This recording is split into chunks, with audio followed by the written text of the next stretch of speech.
네, 김영환입니다. 같이 오늘도 말씀 묵상하겠습니다. 요즘 교회가 굉장히 힘들죠. 그런데 신학교도 힘듭니다. 왜 힘들까요? 다음 세대들이 신학교에 오지 않으려고 하기 때문에 그렇죠.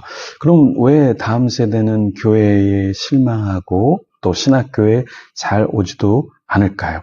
최근에 통계는 아니지만 2021년에 ARCC 연구소에서 청년 1000명 정도를 대상으로 설문조사를 했습니다. 청년들이 왜 교회를 떠나는가 거기에 대한 설문조사를 했는데요. 크게 6가지의 이유가 있었습니다. 그 중에서 첫 번째가 무엇이었냐면 굉장히 목회자의 언행 불일치, 이 부분이 힘들어서 교회를 떠나고 또 신앙의 좌절을 맛보고 있다. 이렇게 답변을 했습니다. 목회자의 언행 불일치. 그리고 두 번째가 목회자의 설교였습니다. 세 번째가 목회자의 상처되는 말. 네 번째가 교회의 헌신 강요.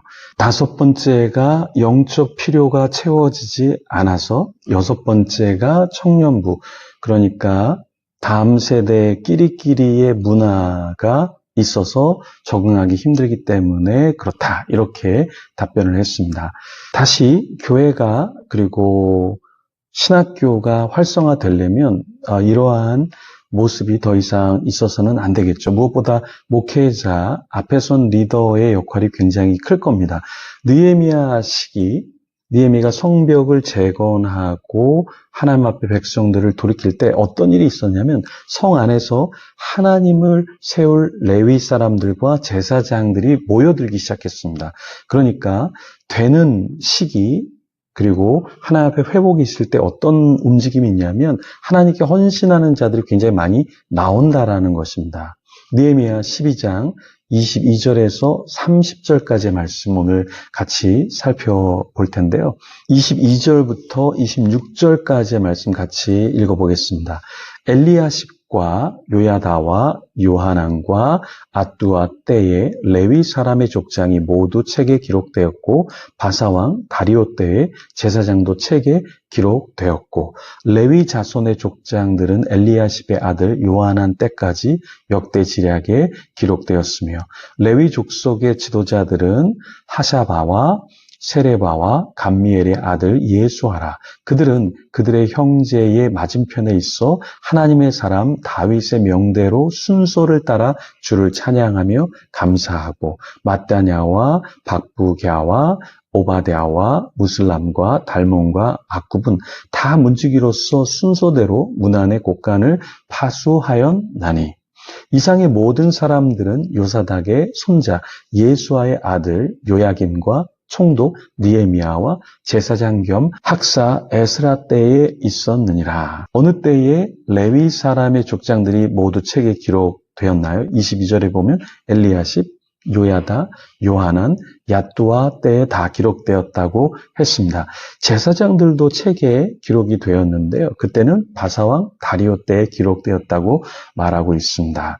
레위 자손의 족장들은 언제 역대지략에 기록되었다고 했죠? 23절에 엘리야십의 아들 요하난 때 이렇게 기록이 되었습니다. 그러면 여기서 이제 레위 지도자들도 기록이 되었고 문지기들도 이제 기록이 됐고 문지기들이 문안의 곡간을 파수하는 역할을 25절에 보면 하고 있었습니다. 그러면 이 총독 느헤미야, 제사장 겸 학사 에스라 이 사람들이 활동할 때에 영적인 지도자들이 굉장히 많이 세워졌다라는 거예요. 이것은 영적인 인물이 있을 때 영적인 사람들이 키워진다라는 것입니다. 그러니까 인재가 있을 때 어떤 뛰어난 인재가 있을 때 인재들이 모여드는 것이죠. 그런데 반대로 인재, 사람이 재앙이 돼서 인재가 되면 어떻게 됩니까? 재앙이 굉장히 많이 몰려오기 시작한다라는 것이죠.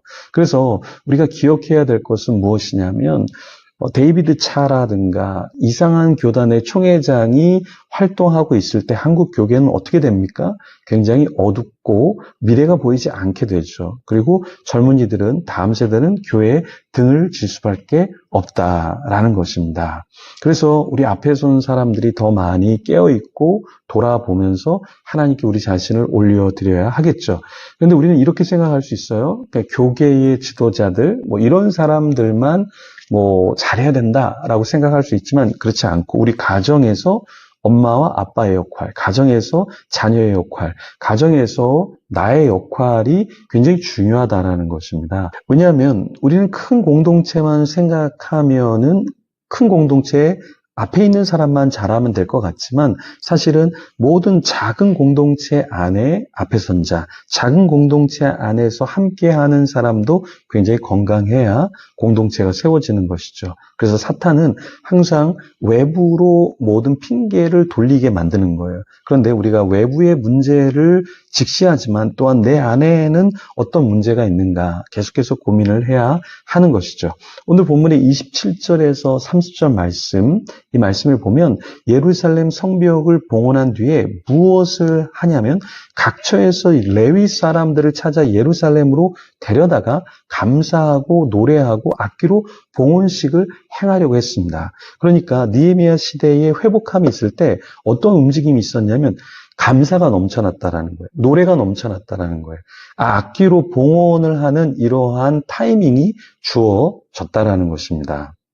여러분, 우리가 회복된다라는 것은 무엇이냐면 이렇게 하나님 앞에 내 자신이 감사가 있어야 돼요. 내 자신이 하나님께 찬양이 있어야 하고 또 하나님께 무언가를 드리려고 하는 봉헌식, 악기로 하나님께 올려드리고 나의 삶의 열매를 하나님께 올려드리는 그러한 모습이 있을 때 우리는 회복의 시기를 맞이하고 있다, 이렇게 볼 수 있는 것입니다. 지금 한국 교회는 애곡하는 시대에 있죠. 그래서 우리는 교단의 문제, 또 교계의 문제, 교회의 문제, 또 우리 주변에 많은 사람들을 보면서 문제가 있을 때, 어려움이 있을 때 같이 아파해야 하는 것이겠죠.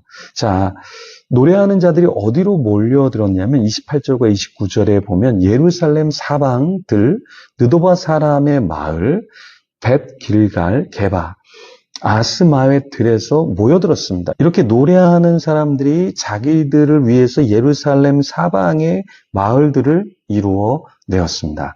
그러한 때에 제사장들과 레위 사람들이 어떻게 했냐면 몸을 정결하게 했죠. 그리고 무엇을 했습니까? 역시 백성과 성문과 성벽을 정결하게 했습니다.